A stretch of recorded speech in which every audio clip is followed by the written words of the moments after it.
आज की तेज भागती हुई जिंदगी में एक ऐसी समस्या चुपचाप लाखों महिलाओं की सेहत को प्रभावित कर रही है। पीसीएस यानी पॉलीसिस्टिक ओवरी सिंड्रोम। हैरानी की बात यह है कि भारत में हर पाई में से वन महिला इससे प्रभावित मानी जाती है। लेकिन सबसे बड़ी समस्या बीमारी नहीं बल्कि इसकी पहचान में होने वाली देरी है। बहुत सी लड़कियां और महिलाएं सालों तक इसके संकेत महसूस करती रहती है, लेकिन उन्हें लगता है कि यह सामान्य हार्मोनल बदलाव है, तनाव है या सिर्फ लाइफस्टाइल की वजह से हो रहा है। पीसीओएस कोई एक बीमारी नहीं है, बल्कि यह शरीर के हार्मोनल सिस्टम का असंतुलन है। जब शरीर में इंसुलिन, एंड्रोजन यानी मेल हार्मोन और रिप्रोडक्टिव हार्मोन का असंतुलन बिगड़ जाता है, तब शरीर धीरे धीरे संकेत देना शुरू करता है। समस्या यह है कि ये संकेत इतने सामान्य लगते हैं कि अक्सर डॉक्टर विजिट में भी नज़रअंदाज हो जाते हैं। सबसे पहला संकेत है पेट के के आस अचानक वजन बढ़ना। बहुत सी महिलाएं शिकायत करती हैं कि वे कम खाती हैं, फिर भी पेट की चर्बी कम नहीं होती। इसका कारण सिर्फ कैलोरी नहीं होता, बल्कि इंसुलिन रेसिस्टेंस होता है। जब शरीर इंसुलिन को सही तरीके से इस्तेमाल नहीं कर पाता, तो ग्लूकोज ऊर्जा बनने के बजाय फैट के रूप में स्टोर होने लगता है, खासकर पेट के आसपास।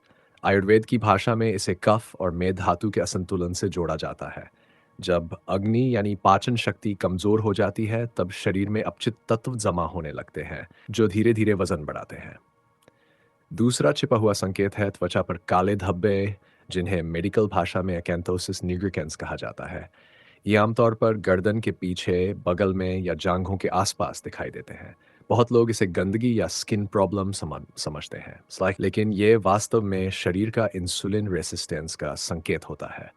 आयुर्वेद में इसे शरीर में जमा हुए आम यानी टॉक्सिन्स का परिणाम माना जाता है। जब ब्लड शुगर बार बार बढ़ती और गिरती है, तब त्वचा पर यह बदलाव दिखने लगते हैं। तीसरा संकेत है बालों का झड़ना और साथ ही अनचाहे बालों का बढ़ना। ये सुनने में अजीब लगता है कि एक ही समय पर बाल गिर भी रहे हैं और उग भी रहे हैं, लेकिन यही पीसीओएस की खास पहचान है। इसका कारण एंड्रोजन हार्मोन का बढ़ जाना है।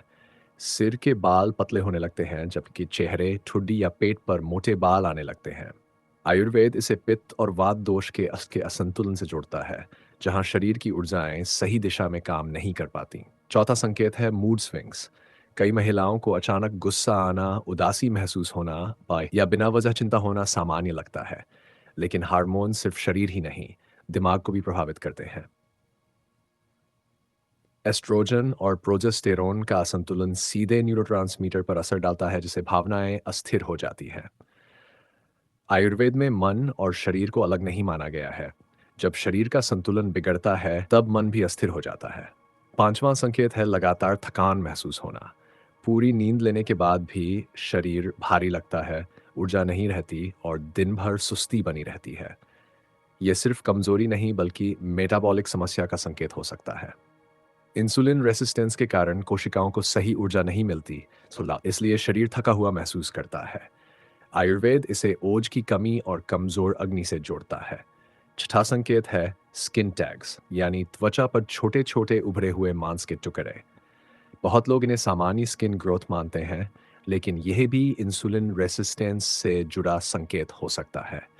जब शरीर में इंसुलिन का स्तर लंबे समय तक ज्यादा रहता है, तब त्वचा की कोशिकाएं तेजी से बढ़ने लगती हैं। यह शरीर का संकेत है कि अंदर कुछ संतुलन बिगड़ चुका है। सातवां और सबसे कम समझा जाने वाला संकेत है मीठा खाने की तीव्र इच्छा। बार बार शुगर या कार्बोहाइड्रेट खाने का मन करना सिर्फ आदत नहीं, बल्कि हार्मोनल संकेत हो सकता है। जब ब्लड शुगर अचानक गिरती है, तो दिमाग तुरंत ऊर्जा मांगता है, जिससे मीठा खाने की क्रेविंग होती है। आयुर्वेद में इसे रस धातु के असंतुलन और मानसिक अस्थिरता से जोड़ा गया है। अब सवाल आता है कि आखिर ऐसा होता क्यों है? आधुनिक विज्ञान के अनुसार पीसीओएस का मुख्य कारण इंसुलिन रेसिस्टेंस, सूजन और हार्मोनल असंतुलन है। वहीं आयुर्वेद इसे गलत दिनचर्या, तनाव, अनियमित नींद और प्रकृति के विरुद्ध जीवन शैली का परिणाम मानता है। दोनों दृष्टिकोण अलग दिखते हैं, लेकिन जड़ एक ही है, शरीर का संतुलन बिगड़ जाना। आज की लाइफस्टाइल में देर रात तक जागना, स्क्रीन टाइम, प्रोसेस्ड फूड और शारीरिक गतिविधि की कमी शरीर की प्राकृतिक घड़ी को बिगाड़ देती है। हार्मोन हमारे सर्केडियन रिदम से जुड़े होते हैं। जब हम प्रकृति के अनुसार जीते तो हार्मोन भी असंतुलित हो जाते हैं। आयुर्वेद में पीसीओएस जैसी स्थिति को सीधे नाम से नहीं बताया गया, लेकिन इसके लक्षणों का वर्णन मिलता है। वहाँ मुख्य फोकस शरीर की अग्नि को सुधारने, दोष संतुलित करने और मन को शांत रखने पर दिया गया है। सुबह जल्दी उठना, हल्का व्यायाम, योग, प्राणायाम और संतुलित भोजन को उपचार का आधार माना गया है। वैज्ञानिक रिसर्च भी आज यही कह रही है कि लाइफस्टाइल बदलाव पीसीयूएस मैनेजमेंट का सबसे प्रभावी तरीका है। नियमित वॉक, स्ट्रेंथ ट्रेनिंग और संतुलित आहार इंसुलिन सेंसिटिविटी को बेहतर बनाते हैं।